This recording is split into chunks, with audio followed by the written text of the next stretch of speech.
नमस्कार दोस्तों, मैं शशांक गुप्ता आपका हार्दिक अभिनंदन करता हूँ अपने चैनल के जी मैथमेटिक्स में। तो आज का हमारा टॉपिक है कि how to maintain consistency in studies, यानी कि हम निरंतरता कैसे बनाए रखें अपनी स्टडीज में।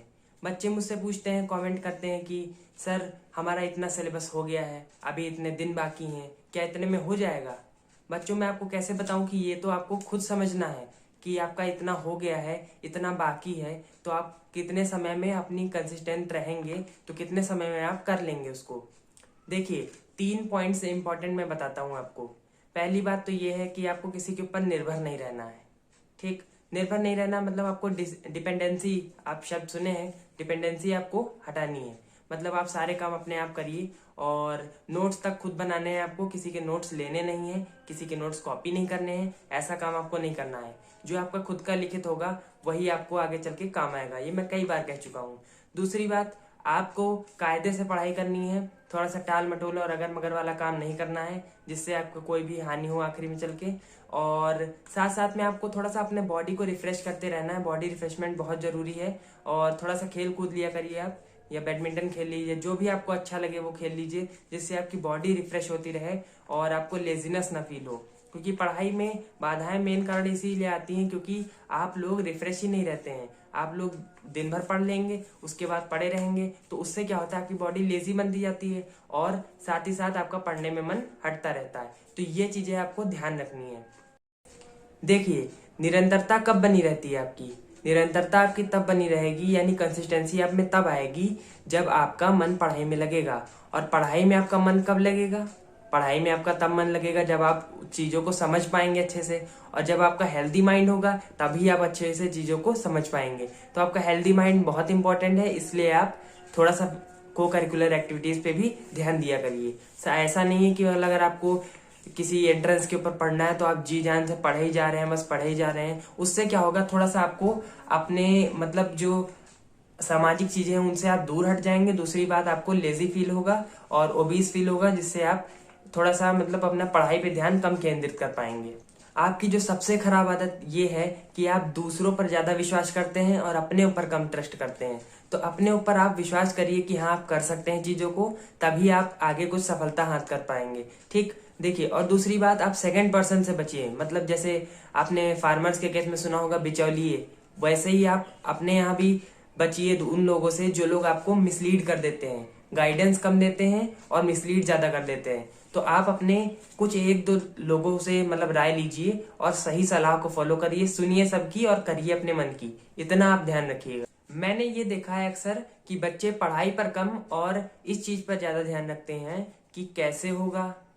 कोई से किसी से पूछ लेंगे कि हाँ इस तरीके से होगा, सही है सर, ऐसा बता दीजिए, सही है। इस तरीके से नहीं होता है, आपको चीजें अपने आप समझनी पड़ेंगी।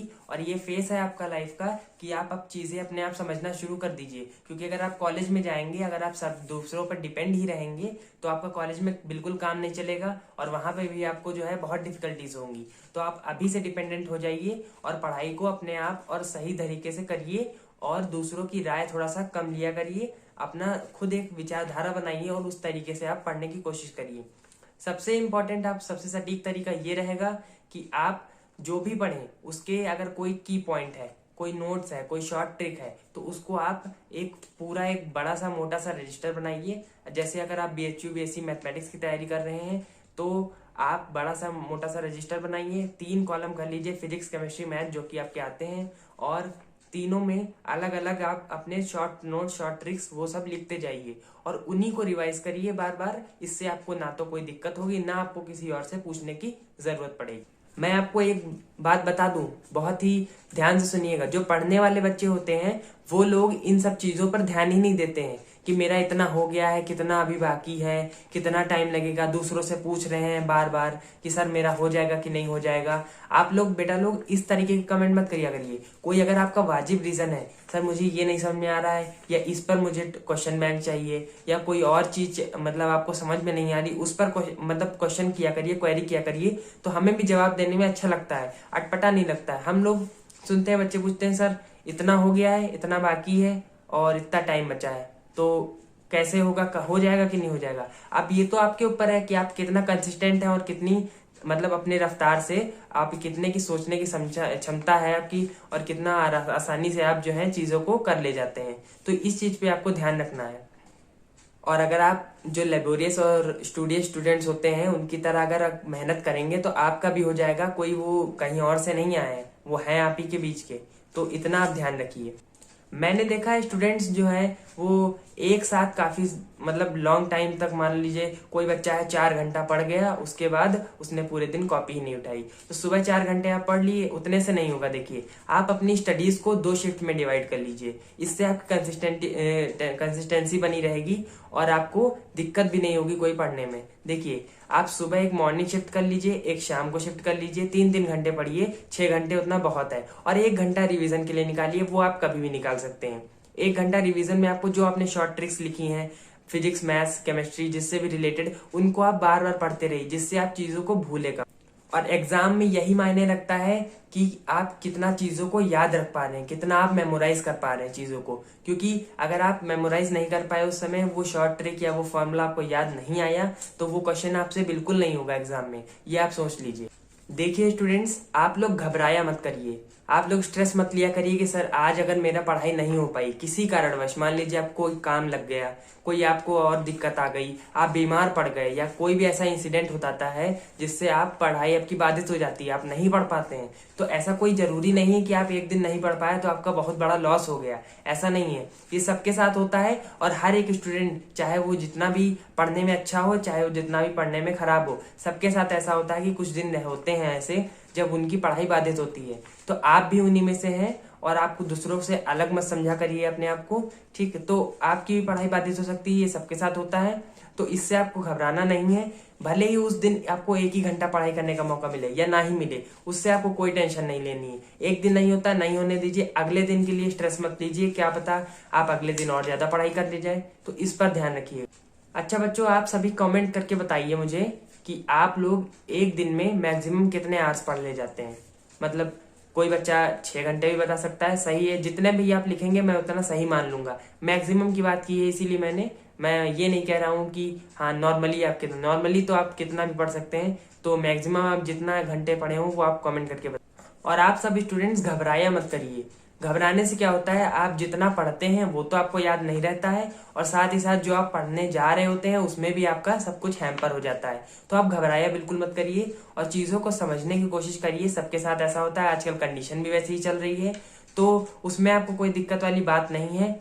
मैं आपकी BHU BSc मैथमेटिक्स की तैयारी कराता हूँ। जितने भी मेरे अभी तक स्टूडेंट्स हैं जो मुझसे कुछ गाइडेंस लेते हैं, या मेरे वीडियो लेक्चर्स को फॉलो करते हैं, या मेरे क्वेश्चन बैंक जो अभी तक मैंने डाले हैं डिस्क्रिप्शन बॉक्स में सभी पड़े हुए हैं, फिजिक्स, केमिस्ट्री, मैथ्स तीनों की प्लेलिस्ट बनी हुई हैं, या मोस्ट इंपॉर्टेंट क्वेश्चन सीरीज के लेक्चर्स हैं, या जिन्होंने मुझसे टेलीग्राम से अभी तक चैनल से लिंक डाउनलोड कर लिया है, वो चैप्टर्स जो भी मैंने डाले थे, तो उनको सबको आप पढ़ लीजिए।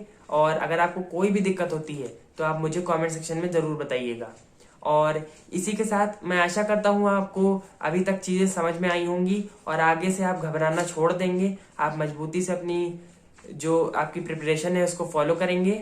और अगर आपको कोई भी दिक्कत है इससे BHU BSc मैथमेटिक्स से रिलेटेड, तो आप मुझे कमेंट सेक्शन में जरूर बताइए। डिस्क्रिप्शन बॉक्स को आप जरूर विजिट करिएगा, जहां पर मेरे जो भी मैंने अभी बताया फिजिक्स, केमिस्ट्री, मैथमेटिक्स तीनों के प्लेलिस्ट पड़े हुए हैं क्वेश्चन बैंक से। अगर आपको कोई और क्वेश्चन बैंक चाहिए तो आप मुझे कमेंट सेक्शन में बताइए, या आपको अन्य कोई मतलब जो भी कोई क्वेरी है उससे रिलेटेड आप मुझे बोल सकते हैं, मैं उसका जवाब जरूर देता हूँ। लेकिन वाजिब क्वेश्चन पूछिएगा, और ऐसे क्वेश्चन पूछिएगा कि हाँ मुझे भी जवाब देते हुए अच्छा लगे कि हाँ इस बच्चे ने अच्छी चीज पूछी है। तो ऐसी चीजें आप ध्यान रखिएगा। और एक अंत में मैं किसी कविता का सोहनलाल द्विवेदी द्वारा लिखी गई है कि मुश्किलों से डरकर नौका पार नहीं होती, कोशिश करने वालों की कभी हार नहीं होती। आप इस बात को हमेशा याद रखिए, गांठ बांध लीजिए। अगर आप भी अच्छे से तैयारी करेंगे, मैं भी एक स्टूडेंट था, मैं भी काफी कभी कभी घबरा जाता था कि होगा कि नहीं होगा, लेकिन मैंने शांत अपने आप को किया और अच्छे से मैं कम बैक करता था, इसलिए चीजें कुछ अच्छी सफल हो पाई और मेरा एंट्रेंस में हो गया।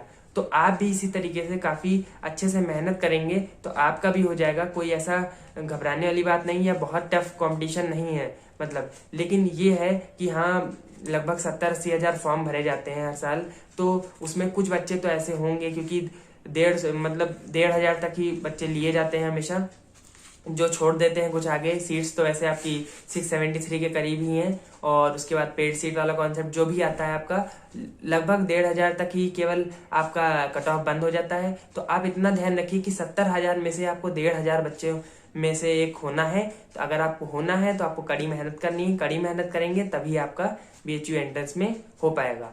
तो आशा करता हूँ आपको वीडियो में बहुत कुछ अच्छा लगा होगा।